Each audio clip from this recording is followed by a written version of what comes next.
Hello, bienvenue dans ce live, j'espère que vous allez bien. Je suis Sandrine Carr, je suis très heureuse de vous retrouver ce soir.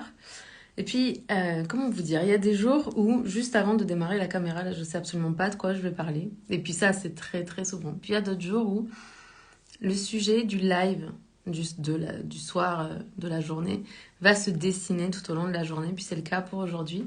Et je dois dire que c'est un des bénéfices secondaires, je sais pas comment le dire autrement, comme par effet ricochet de faire un live par jour parce que on devient plus intentionnel sur notre journée parce que je me demande constamment qu'est-ce que je vais pouvoir vous partager dans le live du jour. Donc, dans le live de ce soir, on va parler de à quel point est-ce que nos décisions, nos réussites, nos prises de position peuvent générer des réactions chez les autres de manière juste hallucinante. Et pour ça, je vais vous parler d'une discussion que j'ai eue à deux reprises avec la même personne.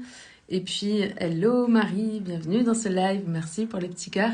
Et puis justement, ben Marie, c'est cool que tu sois en live parce que le live de ce soir, il fait écho au post du coup que j'ai lu, tu sais, sur la réussite là que tu as partagé. Donc voilà, c'est drôle. Donc, le sujet du live, c'était que enfin voilà, quand on avance sur notre propre chemin, quand on se connecte à notre intuition, à ce qu'on vient vraiment apporter dans ce monde, on va prendre des décisions qui sont pas des décisions qui sont normées par le monde dans lequel on vit. Ok, il y a des choses qui sont voilà, on est conditionné à prendre certaines décisions depuis notre enfance. Puis quand on devient entrepreneur, il y a énormément de normes, de conditions qu'on va devoir aller faire sauter.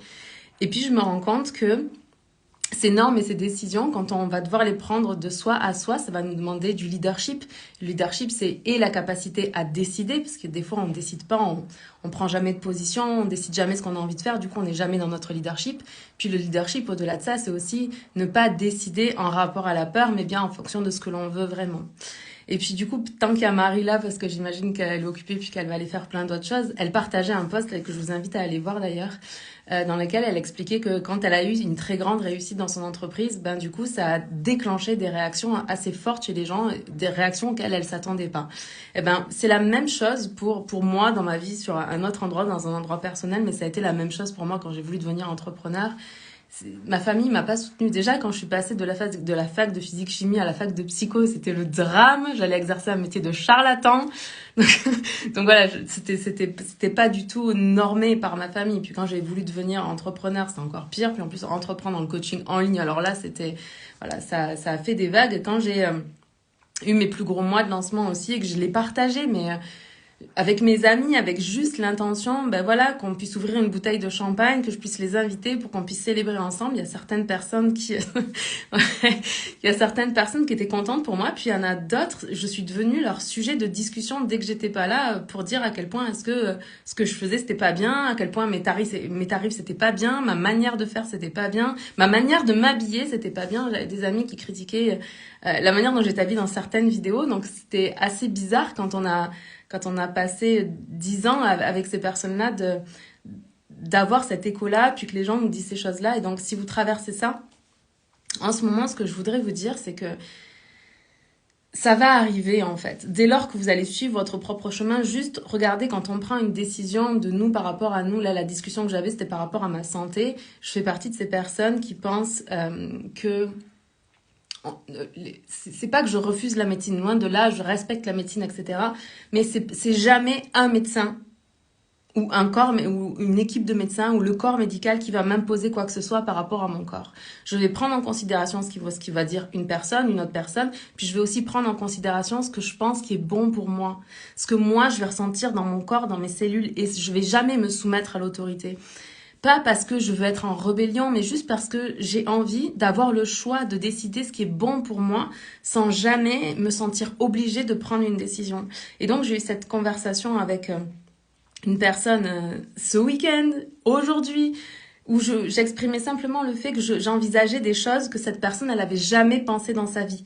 Ça faisait juste pas partie des choses qui sont normées, normalisées et qui du coup, de son point de vue, sont bonnes.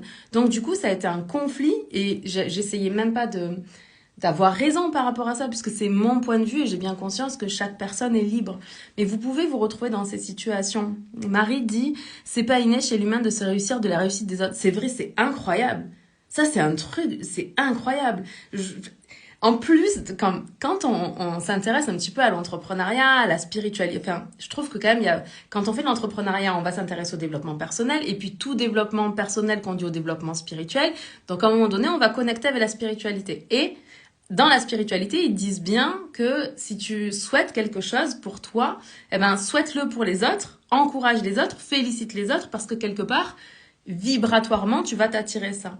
Et pour autant, quand on réussit, quand on a un certain succès, comme Marie partageait, eh ben, du coup, au lieu enfin, je sais pas, au lieu que les gens qui ont envie de réussir, elle parlait d'un de ses amis entrepreneurs dans son poste, au lieu que cette personne qui est entrepreneur lui dise « Waouh, c'est incroyable ce que tu as fait, cette transformation », et puis quand on a une réussite, par exemple financière, quand on fait de gros lancements, qu'on a un gros chiffre d'affaires qui arrive, etc., c'est jamais le fruit du hasard, c'est tout un développement personnel en dessous. Ces résultats-là, on les a parce que on a grandi l'être humain, on est devenu quelqu'un qui est encore plus dans son leadership, qui a plus d'intelligence émotionnelle, plus d'empathie, plus de capacité à communiquer, à connecter, etc. Donc la réussite, c'est pas seulement l'aspect financier ou le résultat que vous allez voir, mais c'est tout le développement qu'il y a derrière que nous on célèbre en tant qu'entrepreneur, parce que toutes les fois où on échoue, toutes les fois où on doute, toutes les fois où on est obligé de se réaligner, de shifter, de faire tout ce travail-là d'état d'esprit, en fait, de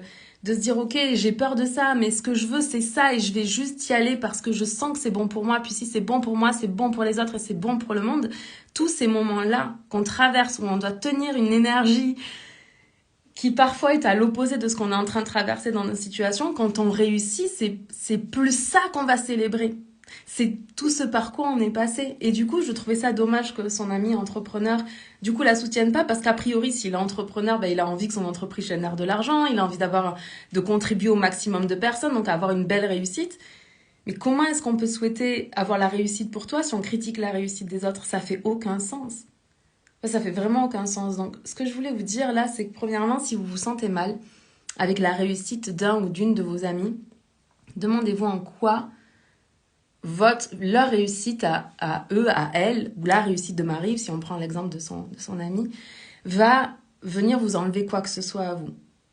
Et est-ce que la réussite, ça rajouterait pas quelque chose à vous, pour vous? Parce que c'est des personnes que vous connaissez, c'est des personnes que vous avez vues au début, au tout début, les premiers pas, quand tout le monde doutait de ce qu'ils allaient faire, de si ça allait marcher ou pas. Et honnêtement, je crois pas avoir rencontré une seule personne qui m'a dit, quand j'ai voulu me lancer, tout le monde m'a dit que j'allais réussir, tout le monde m'a soutenu, c'était incroyable. Non, en général, c'est plutôt le parcours du combattant, seul dans son coin.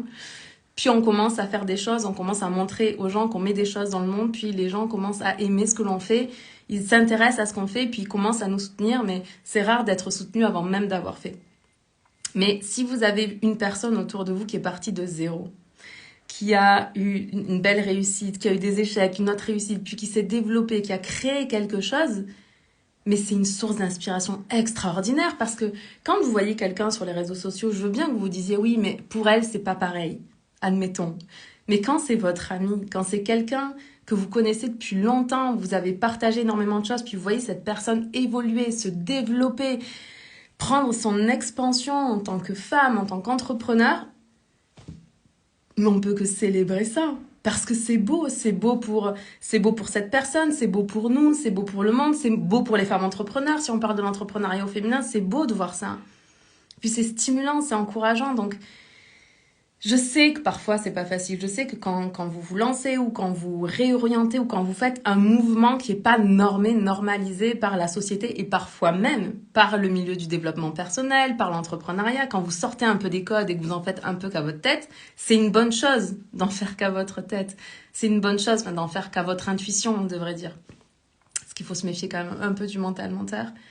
Les gens vont pas comprendre, mais il y a cette phrase qui dit qu'au début on va vous demander, on va vous dire limite de pas le faire. Et puis après, on va vous demander comment est-ce que vous avez fait pour réussir.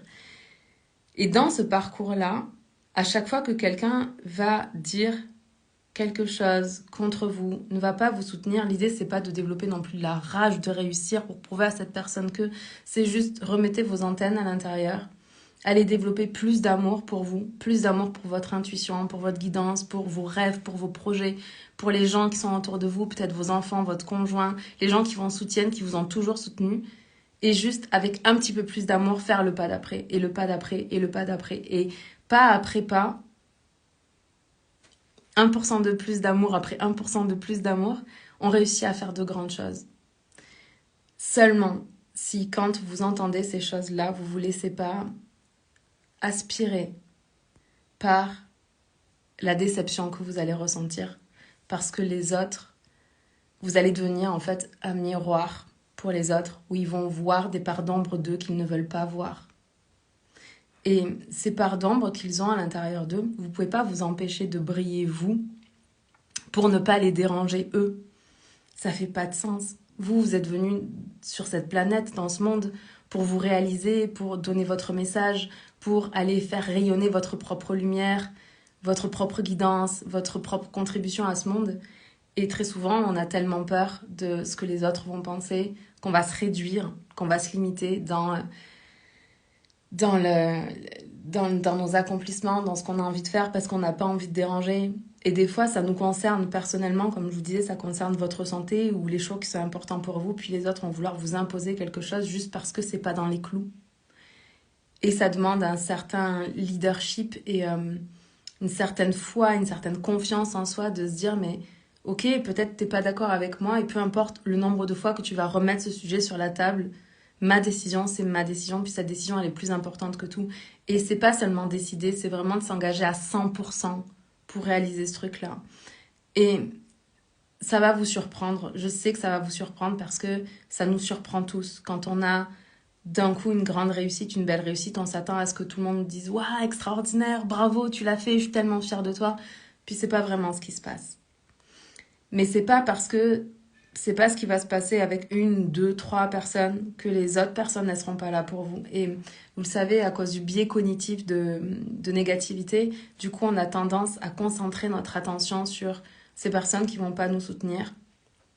Alors que, finalement, pour trois personnes qui vont pas être sympas, il va y en avoir tellement qui vont être admiratifs des efforts qu'on a fait, les gens qui vivent ça au quotidien avec nous, nos conjoints, nos enfants, nos meilleurs amis, les gens auprès de qui on se confie, qui vivent ces choses avec nous à chaque réussite. Ils sont tellement fiers de nous parce qu'ils nous ont vus tenir quand c'était difficile. Ils nous ont vus nous relever après un échec ou nous retrouver dans une situation compliquée d'un coup et puis prendre une décision un peu comme le tout pour le tout et avec un risque derrière et puis ils nous ont fait confiance. Et ça, c'est un truc que je dois reconnaître à mon chéri. Pour ça, c'est qu'il me fait toujours confiance, même si parfois on n'est pas d'accord ou qu'il n'aurait pas pris la même décision que moi, il me laisse faire et j'avoue, je suis pleine de gratitude pour ça. Mais mon message ce soir, c'était oui, potentiellement, vous allez déranger des gens. À chaque fois que vous allez sortir du rang, du moule, du cadre qui est fixé par la société, ça va déranger des gens, mais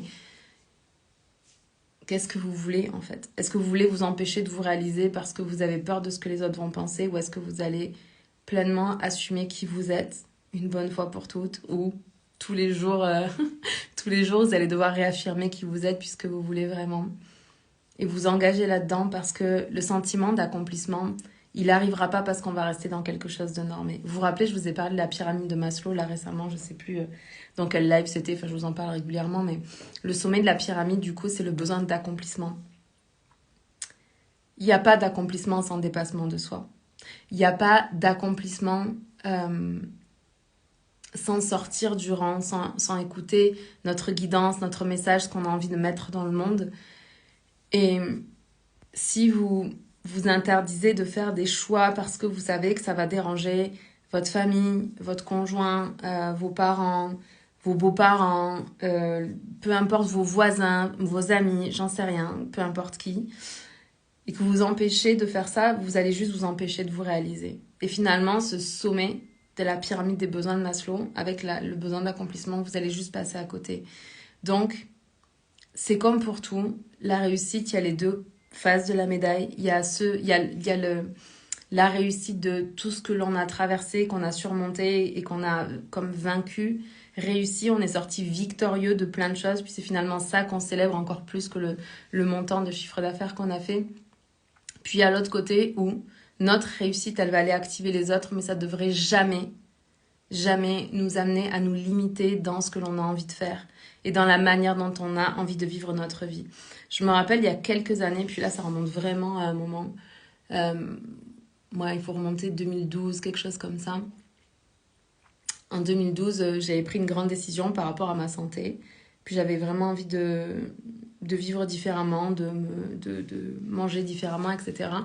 Puis purée, c'était constamment un sujet de discussion. Dès que j'allais quelque part, il fallait que j'argumente sur pourquoi est-ce que j'avais pris cette décision-là, etc., etc. Constamment, constamment, constamment. Puis un jour, j'ai dit à ma mère, c'était à ma mère, j'ai dit, mais mon bien-être n'est pas soumis à discussion. Et j'ai vu que ça l'avait marqué et j'ai vu que comme elle s'est arrêtée et ensuite à chaque fois que il fallait encore que j'argumente sur pourquoi je faisais ce choix-là, systématiquement je leur disais mais mon bien-être n'est pas soumis à discussion.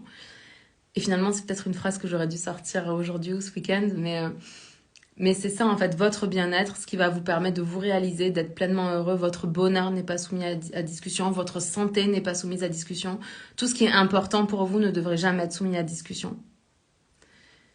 Voilà, je vais m'arrêter là parce que je pense que je peux rester en live avec vous pendant des heures sur ce sujet-là. Merci Marie d'avoir été en live avec moi. Merci à vous d'avoir regardé ce live en replay. N'hésitez pas à me mettre un petit hashtag replay, comme ça je sais qui a regardé ce live. Puis ça me fait plaisir d'avoir de vos nouvelles, savoir comment vous allez, comment ça vient évoquer des choses chez vous, ce que je partage aussi. Puis si vous avez des questions, n'hésitez pas. Je vous aime, je vous embrasse et on se parle demain. Bye!